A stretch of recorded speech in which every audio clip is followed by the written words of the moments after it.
Within the language of the ancient Elenki peoples of Old Earth, there existed a word, polis, meaning a city, but also synonymous with polity in those days. The metropolis was, of course, the state. Later, under the Romanii, it became the word politia, their term for citizenship.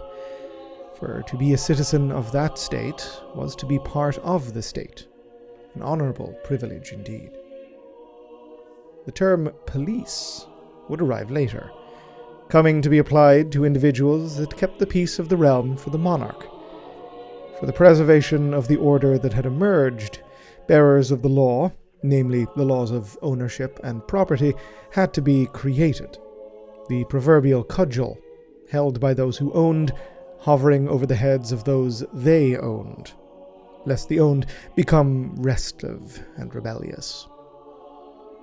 Where once to be political, to live in an ancient polis, meant that everything was decided through words and persuasion, this became transmuted.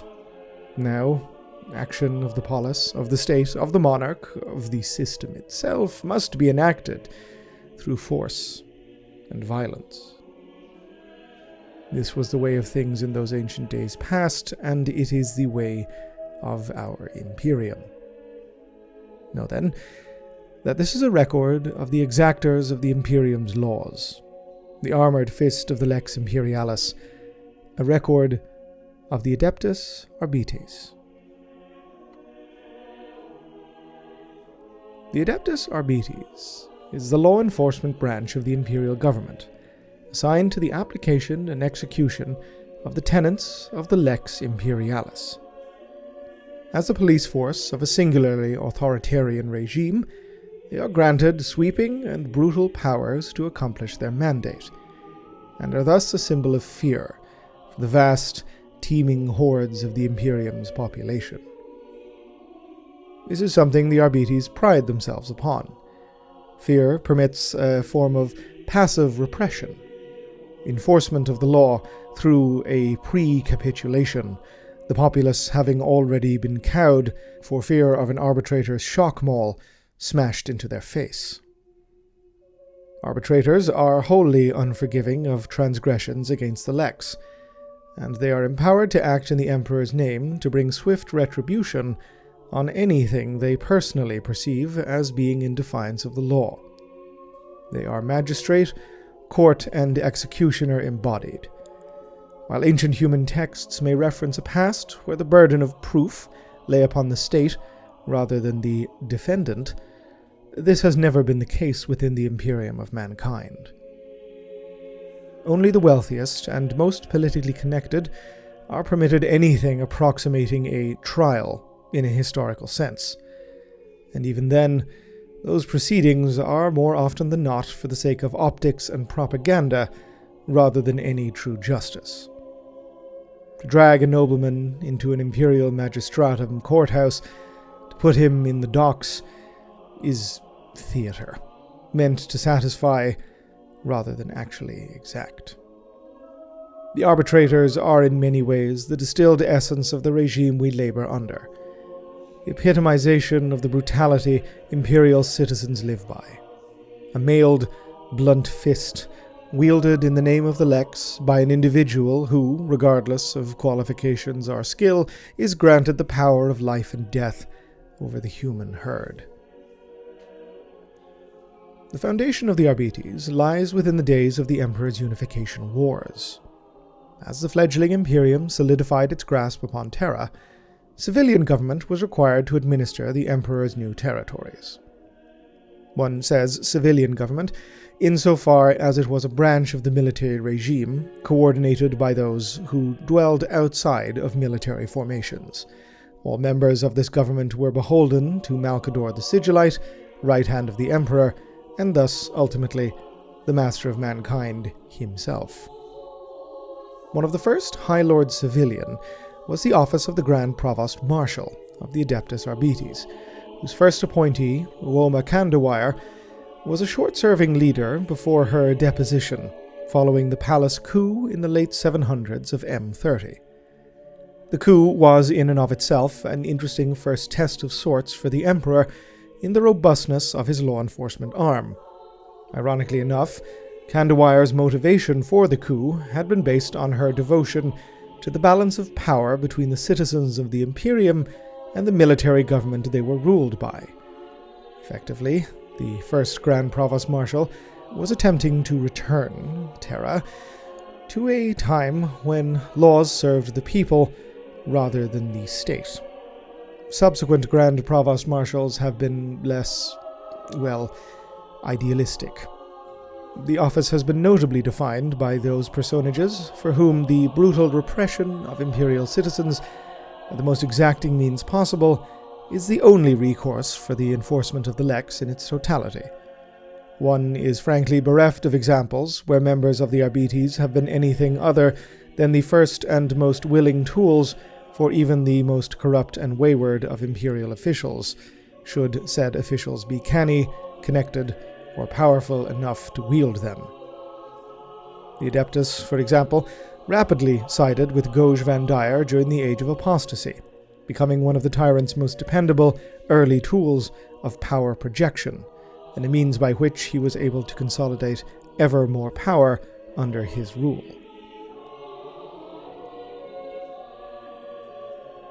The Imperium's autocratic ruthlessness demands total, unwavering compliance in all aspects of its citizens' lives.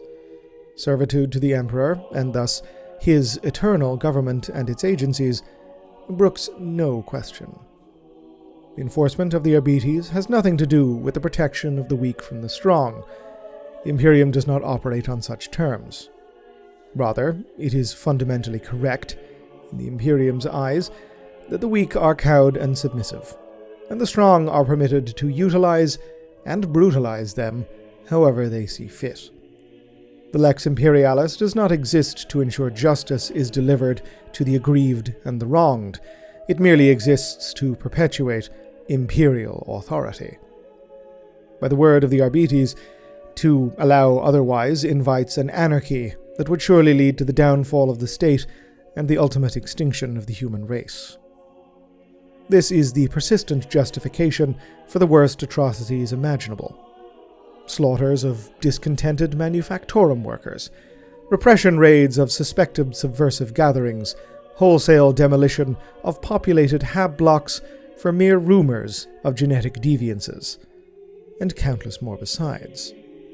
There is no cost the Arbites are willing to pay in the blood and lives of those civilian populations under their charge, and, as all Imperial citizens know, they often gleefully pay this whether the cost is demanded or not, or whether the threat is real or false.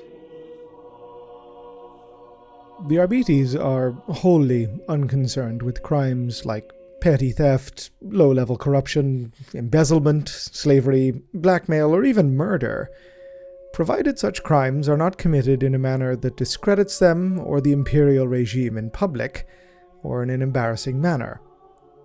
Blind eyes are turned, and envelopes of imperial credits and other riches frequently change hands, all in the name of a consistent and stable perpetuation of tyranny.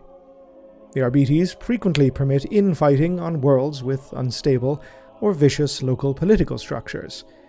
They have stood by many a time as a planetary governor is deposed in a coup, deeming such changes as weeding out the ineffective and weak local governance.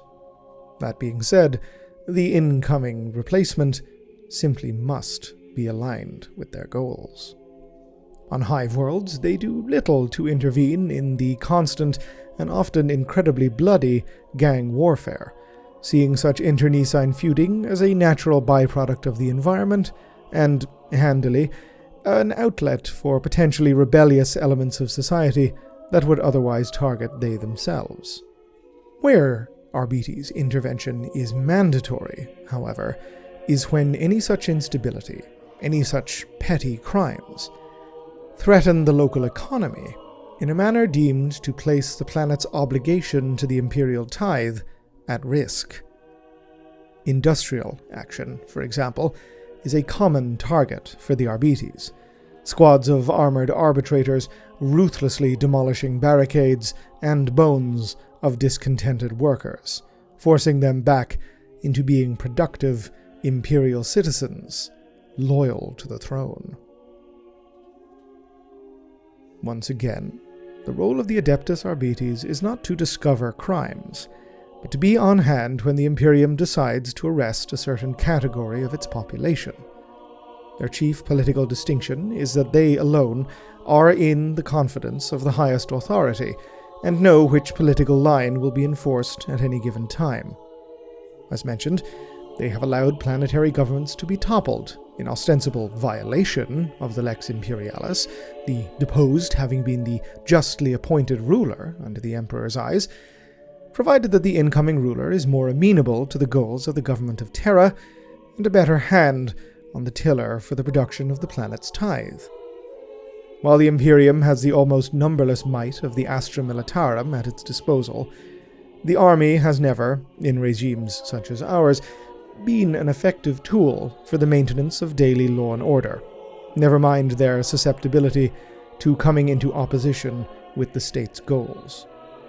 The military, in the conventional sense, will oft find it difficult to view its own populations, even those far removed from their birth worlds, with the eyes of a conqueror.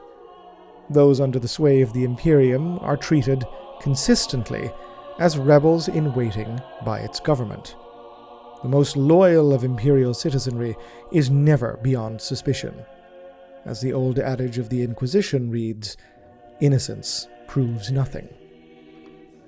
Thus, the Adeptus Arbites are a wholly integral part of the Imperial tyranny, willingly oppressing the Imperial population as internal enemies in waiting, conquered masses of people awaiting rebellion, rather than humans born to live and die under the same 10,000-year-old empire. This perspective is vital for understanding the function of the organization. The role of the Imperial Police, as the Arbites represent themselves, lies in the difference between the potential suspect in a crime and a more truer, objective enemy. The latter is defined by the policy of the Imperial government, and not by the individual's own desires, intentions, or actions. The objective, internal enemy is never an individual who possesses dangerous thoughts that may be provoked into outright action, or even whose particular past justifies state suspicion. Instead, the objective enemy is a carrier of tendencies, like a carrier of disease. Practically speaking, the Imperium proceeds with these individuals like a man who persistently insults another man until everybody knows that the latter is his enemy, so that he can, with some plausibility, go and kill him in self-defense. The Imperium, by its nature, operates on the central assumption that every potential crime and threat against it is possible, leading, over the course of its 10,000-year history, through consistent elimination of all factual, legal, and evidence-based restraints, to the absurd and terrible conclusion that every crime the High Lords and their underlings can conceive of must be punished, regardless of whether or not it has actually been committed. The possible crime, like the aforementioned objective enemy, is of course beyond the competence of the Arbites, who can neither discover, invent, nor provoke it. The Imperium is thus, fundamentally, incapable of providing law, protection, and justice for those that live within it and under its rule. But it has, of course, no concerns or desire to do so. It exists to extract the labor and lives from those teeming masses that it controls. The Arbites are the organ through which this is processed. They are not an instrument to carry out the law in a way historical societies may have understood it. They are to be the day-to-day face of ruling authority. None of this is to say that the Arbites are ineffective in their roles. Far from it. They are superlatively efficient when their might is deployed against those weaker than them, and far from incompetent in investigating and uncovering subversion and corruption. Arbiters will topple smuggling rings, slaughter whole noble houses, and lead mutant pogroms with brutal and bloody thoroughness. They will raid cultic gatherings and shackle demagogues. They will impound rogue trader craft to search for illegal narcotics and break up merchant gatherings on the suspicion of the trade of Xenos goods. Some arbitrator operations, or fully just random actions undertaken to ensure that fear of such searches is ever at the forefront of the minds of Imperial citizens. Others are simply the final stage in a long trail of evidence procured through torture, intimidation, or even more arcane and more esoteric techniques. The Adeptus Arbites are known to employ oracular engines, sanctioned psychers or psychanic technology used to predict crimes before they have even been committed. Known to the Imperial population by the term the Emperor's Gaze, no two oracular engines are the same in either form or function. Some are mind impulse shackles, wherein are consigned seer psychers, biomechanical interfaces used to sift through the ruined pulp of their still-living minds for visions of crimes to come. Yet others are haruspexy engines, massive piston-clanking devices that pulp and sift organs from specially bred and slaughtered canids in an attempt to read the paths of the future. At least one precinct in the Imperium is known to release swarms of rats, doused in blessed unguents, into a maze that represents a municipal district, with the paths of their progress through it, or the messy ends they meet in its many, many traps, pored over by judiciants as predictors of herd behavior amongst actual humans. These lateral examples of the idiosyncrasies of the Arbites are fitting illustrations of its character. Despite their efficiency and forthright brutality, they remain an imperial organization that has a presence galaxy-wide, and thus susceptible not only to the character of our magnificent, rotting empire, but also its local planetary customs. They adapt to work with local situations as much as any organ of imperial power does. Take, for example, the tailoring of Adeptus Ministorum worship to fit a variety of theistic traditions. Yet, they maintain at their core a holy devotion to the Imperium and to the writ of the Emperor. The Lex Imperialis, after all, was enshrined by Malcador the Sigillite. It is thus the holy word of the Emperor of Mankind manifested as divine law. There is mundanity in the work of the Arbites, yes, but also sacred duty. Arbitrators are the cruelest oppressors as law enforcement could hope to be, yet a great many of them are, simultaneously, holy crusaders, pursuing their vision of the Emperor's justice, enforcing the Lex as an act of service to their god. The establishment of an Arbites precinct fortress and its subdivisions is a mandatory step in the creation of any imperial world. The Empire's oldest planets have precincts as ancient and hallowed as millennia-old cathedrals. In aspect, however, there is a certain uniformity to them. Sparsely embellished, they are brute utilitarian buildings with black armored walls, towering bastions meant to portray indefatigable vigilance. All are heavily fortified installations, intended to be the roles of judiciary stronghold, arbitrator barracks, fortified courthouse, terrifying jail, and sinister torture chamber. Their presence is an unambiguous statement of imperial authority. This often makes precinct fortresses the first target for internal uprisings, rebellions, and coups, all of whom target such visible symbols out of hatred, fear, or strategic prudence. They are, after all, well aware that the first line of defense against internal insurrection is the combat shotgun of an arbitrator. Each precinct is commanded by a marshal of the court, though some are large enough to require several to rule together. Above them sits a Lord Marshal, ruling over a specific sector of imperial space. depending upon their predilections.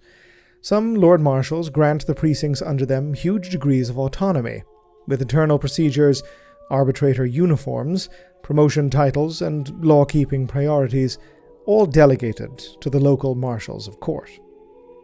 Yet others rule with an iron fist, being in effect the sole decider of the Lex Imperialis over potentially trillions of people, these citizens subjected to whatever whims the Lord Marshal may fancy upon. While this chain of authority may seem like little more than a feudal domain, the Lex Imperialis remains inviolate. Authority for the Arbites has to be drawn from some source of legitimacy, as opposed to merely brute force. For the Arbites, this is enshrined within the Book of Judgment. Though it is the physical embodiment of the law, the book itself is not a single tome. No one volume can hope to contain 10 millennia of legal text for an empire that spans a galaxy. Arbitrators will nevertheless cast various extracts in various forms to serve as shrine-like embodiments of their mandate. Precinct fortresses may have stone columns on which sacred legalities are carved, or individual arbitrators may carry miniature tomes upon which tech priests have carved microscopic reams of rulings and hearings. The actual physical Book of Judgment exists here, upon sacred terra, contained within the Arbites' sovereign fortress librarium, the Bibliocrypt Judicorum. It eclipses in scope most archivariums upon the throne world, save for a select few, creeping ever downwards into the world's crust to fill more and more data stacks and parchment storage warehouses with its ever-expanding mass of legal rulings. Scholars and lexicrats share cavernous spaces with legal assistants and low-ranking menials, all of them sifting through the detritus of imperial law for solar months at a time to find just a single reference to a sole case ruling. While the Dictates Imperialis are extensive, the huge volume of prior cases and often contradictory rulings can make it extremely difficult to determine anything approaching a correct decision. They are joined by petitioners from all across the Imperium, throngs of claimants seeking rules and precedents upon which to argue their own cases. In especially complex scenarios, such a volume of requests, combined with the Byzantine arrangement of the Bibliocrypt Judicorum, means that an outcome to a specific case may take Terran centuries, with the lifetime of a judge wholly consumed with deliberation and scrutineering. So vast are the sprawling reaches that artificial climates are maintained to aid in vellum preservation, and biological entities bred to maintain precious records. Serpentine biblioverms, for example, haunt the lesser-used and archaic stacks, feeding on the carbonaceous mold of rotting lexicons, and posing a fearsome danger to unwary archivists that happen upon them amidst a feeding frenzy. One is grateful that the Imperial archives your most humble servant dwells within contain no such creatures. The Arbites chroniclers see such winnowing of their unsuspecting adepts as the price paid for lack of proper diligence. The Adeptus Arbites draws most of its recruits from the Schola Progenium, academies administered by the Ecclesiarchy for the raising of orphaned children of the Imperium, who by dint of birth, privilege, or circumstance find themselves committed to such establishments. Indoctrinated in the cult Imperialis from birth and trained rigorously, Scolae foundlings are destined to become officers in the Astra Militarum and Imperial Navy, interrogators and operatives for the Inquisition, scions for the Militarum Tempestus, and, yes, arbitrators for the Arbites. The drill abbots of the academies pride themselves in their production of youth possessing as much zeal for their service as they do brutality for those who stand before them. Mercy is a weakness no arbitrator can afford to countenance, and is heresy under the Lex Imperialis besides. All arbitrators, even those who go on to specialize in more esoteric or scholarly skills within their organization, are trained in martial terms primarily. They are taught, from a very young age, to crush opposition with extreme prejudice, to view every part of their duty through the lens of threat. Those that display talent in one area or another are sorted into specialized streams, some to operate in logistical support capacities, while others trained to combat specific threats routinely encountered by the militant arms of the organization, such as gene-stealer cult infections or rogue psychers. The Arbites also has as diverse array of roles as one can expect from an organ of imperial authority. Most familiar to the citizens of the Imperium are enforcer squads, found roaming the cities and hives of its most populous worlds. Less commonly seen are roles like detective espionists and detective surveillors, specializing in far more technical aspects of law enforcement. More specialized still are the criminal hunting exaction squads, formed by the Arbites when specific targets are required to be taken alive and unharmed. Exaction squads frequently collaborate with other bodies within the Imperium, including the Inquisition, Adeptus Ministorum, Adeptus Mechanicus, the Navis Nobilitae, and more, required by mandate to work with anyone who needs dangerous individuals or entities captured to be held for punishment for outstanding grievances. In this, the Arbites have found a perfect niche within the Imperium. They are enforcers of the Emperor's holy laws, yes, but more importantly, they are an extremely willing, zealous, and unflinching upholder of the tyrannical status quo of the realm, and those most powerful within it. Ave Imperator. Gloria in excelsis terra. This video and this channel were made possible thanks to the very kind donations and support from my Patreon subscribers. If you'd like to help support the channel, head on over to patreon.com/Oculus Imperia. If you'd like to receive more updates about the channel and any future videos, you can contact me or follow me on Twitter @Oculus Imperia. Otherwise, please like, subscribe, comment, let me know your feedback, and as ever, thank you very much for watching.